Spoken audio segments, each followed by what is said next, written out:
Hello everyone, আসসালামু আলাইকুম। কি খবর সবার? আশা করি সবাই অনেক ভালো আছেন। প্রতিদিন অনেক কিছুই আছে শেয়ার করার মতো, তবে কেন জানি না ঘুরে ফিরে আমি সেই রান্নার ভিডিওই শেয়ার করি এবং আমার এই রান্নার ভিডিও শেয়ার করতে খুবই ভালো লাগে। আজকে শেয়ার করব খুব সাদামাটা একটা পোলাও রেসিপি। ঠান্ডায় আমার গলা একেবারে ভেঙে গেছে, তবুও পোলাওটা খেতে অনেক মজা হয়েছিল, তাই ভাবলাম আপনাদের কাছে শেয়ার করি। এবং রান্নায় চলে আসা যাক। প্রথমে বাটার দিয়ে পেঁয়াজগুলো ভেজে নিয়েছি, এরপর গোটা মশলাগুলো আমি এখানে ব্যবহার করব সবগুলো অল্প অল্প করে, এবং স্পেশালিভাবে যেটা আমি ইউজ করবো সেটা হচ্ছে শাহি জিরা। সব কটা মশলা আমি ভালোভাবে দিয়ে ভেজে নিব, আর তার সাথে অ্যাড করব আদা বাটা এবং রসুন বাটা পরিমাণ মতো।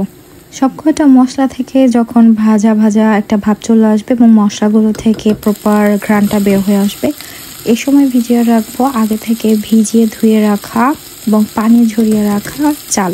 আমি এখানে বাসমতি চাল ইউজ করছি, আপনারা চাইলে পোলাও চালও ইউজ করতে পারবেন। লবণ দিয়ে ভালোভাবে চালটা ভেজে নিব।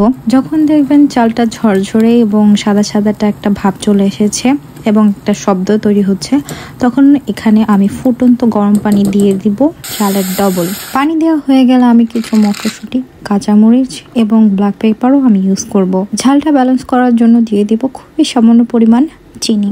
এরপর এটাকে হাই হিটে রান্না করব 5 মিনিট, এরপর লো হিটে রান্না করব বাকি সময়টা। ব্যাস হয়ে গেল, খুবই সহজে ঝটপট আমাদের এই পোলাও রান্নাটা। আমি কিছু কালার অ্যাড করেছি, দেখতে পাচ্ছেন কতটা ঝরঝরে হয়েছে।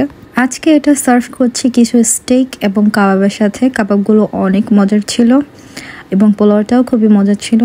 আশা করি আপনাদের কাছে ভিডিওটা ভালো লেগেছে। ভালো লাগলে লাইক, কমেন্ট এবং শেয়ার করতে একদমই ভুলবেন না। ভালো থাকবেন সবাই। আশা করি নেক্সট কোনো ভিডিওতে আবার দেখা হবে। ততদিন পর্যন্ত ভালো থাকবেন। আল্লাহ হাফেজ।